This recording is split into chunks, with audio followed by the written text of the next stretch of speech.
পুরুলিয়ার কাশীপুর সার্কিট ভ্রমণে আমাদের এবারের গন্তব্য রঞ্জনডিহি ড্যাম বা জলাধার। এর আরেকটা নাম হচ্ছে যোগমায়া সরোবর। স্থানীয়দের কাছে একটি জনপ্রিয় স্পট বটে, কিন্তু ট্যুরিস্টদের কাছে এখনও সেই অর্থে এটা এতটা প্রচার লাভ করেনি। তাহলে চলুন গুটি গুটি পায়ে এগোনো যাক রঞ্জনডিহির দিকে।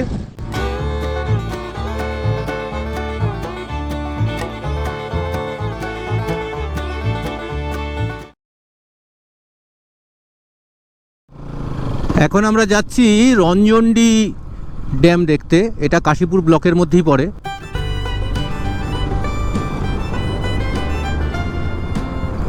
পুরো পলাশের গাছে ভর্তি।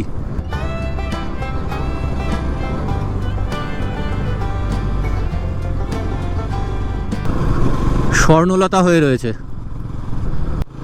এই যে স্বর্ণলতা। রাস্তার কোয়ালিটি অতটা ভালো নয়, রাস্তাটা একটু সারফেসটা খারাপ এই তল্লাটের অন্য রাস্তাগুলোর তুলনায়, কিন্তু দুপাশে ইউক্যালিপটাসের জঙ্গল, মিঠে রোদ গায়ে লাগছে, রাইড করতে কিন্তু দারুণ লাগছে।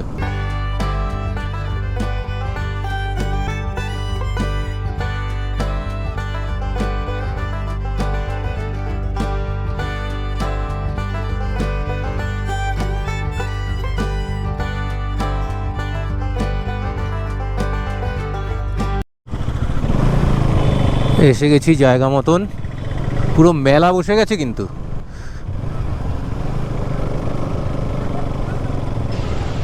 বাইকটা আগে কোথাও পার্ক করতে হবে।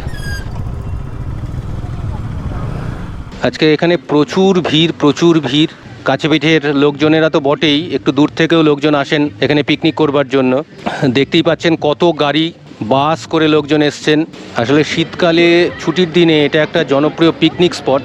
এই ইউক্যালিপটাস গাছগুলো সম্ভবত সোশ্যাল ফরেস্ট্রির মাধ্যমে লাগানো হয়েছে, এবং এই ইউক্যালিপটাস জঙ্গলই পিকনিক করবার জন্য খুব পছন্দের জায়গা। এই যে আমাদের বাইক দুটো এখানে পার্ক করা রয়েছে, দুখানা সেলফি পয়েন্ট। তার মধ্যে পাখিটা কমপ্লিট হয়ে গেছে, এখন প্রজাপতিটা হচ্ছে। আর এখানেই ভিড় সব থেকে বেশি। আইসক্রিমের গাড়ি, ছোটোখাটো জিনিসপত্র কেনার জন্য ছোট ছোট দোকান সবই আছে। ট্যুরিস্টরা আসলেই হয়তো এগুলোকে দেখা যায়। অফ সিজনে এরা হয়তো এখানে থাকেন না, কারণ কোনোটাই পার্মানেন্ট স্ট্রাকচার নয়। এখানে একটা পার্ক আছে সুন্দর, 10 টাকা করে এন্ট্রি ফি, আর ওই রেস্টুরেন্টে খাওয়া দাওয়ার ব্যবস্থা আছে। এখানে আজকে পুরো মেলার পরিবেশ, প্রচুর লোকের ভিড়, পিকনিক হচ্ছে, উচ্চস্বরে মাইকও বাজছে। তো জানি না কপিরাইট চলে আসবে কিনা। ওভারঅল ঠিকঠাক জায়গা, এটা ঘুরতে আসার জন্য একটু ঠিকঠাক জায়গা। আর এখানে কিন্তু একটা থাকার ব্যবস্থাও আছে, একটা লজ আছে, দেখছি সেটা ডিটেলস নেওয়ার। এখন এই হচ্ছে লজটা, যোগমায়া সরোবর গেস্ট হাউস। তো অফিস কোথায়?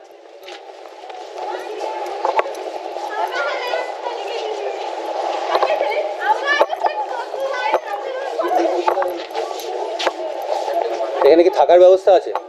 কি রকম রুম রেন্ট?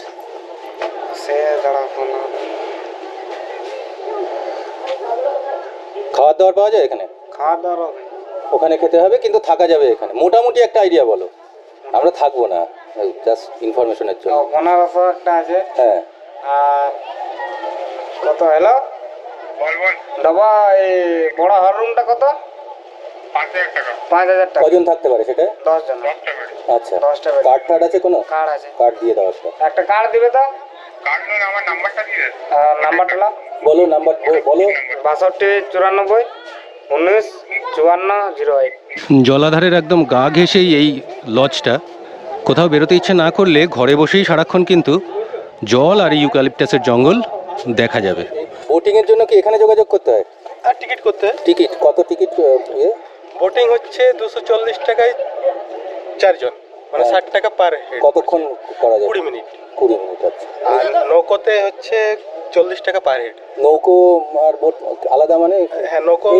এইটা কি? এটা হচ্ছে বোট, এটা পেডেল, নিজের পায়ে পেডেল করতে হয়। আচ্ছা আচ্ছা আচ্ছা। নৌকো মানে? আমাদের মাঝি আছে, তারা নিয়ে যাবে। সেটা কজন যেতে পারে? ওটা 7 জনের সিট আছে, আবার 15 জনের সিট আছে। মানে ছোট বড়? ছোট নৌকো, বড় নৌকো। হ্যাঁ, তো ছোট নৌকোর চার্জ? না, টিকিটে কি? টিকিটে কি? আচ্ছা, 40 টাকা। 40 টাকা করে। ঠিক আছে। সেলফি জোনে সরো একটা পোজ দিয়েছে, ওরা একটা ছবি তুলে দিই। তাহলে বেরিয়ে যাচ্ছি রঞ্জনডিহি ড্যাম থেকে। এবার আবার কাশীপুর ফরেস্ট বাংলো। তবে যেতে যেতে আপনাদের জন্য রইল এই রঞ্জনডিহি জলাধারের আর একটা ড্রোন শট। দেখা হচ্ছে তাহলে পরের ভিডিওতে। ভালো থাকবেন সবাই।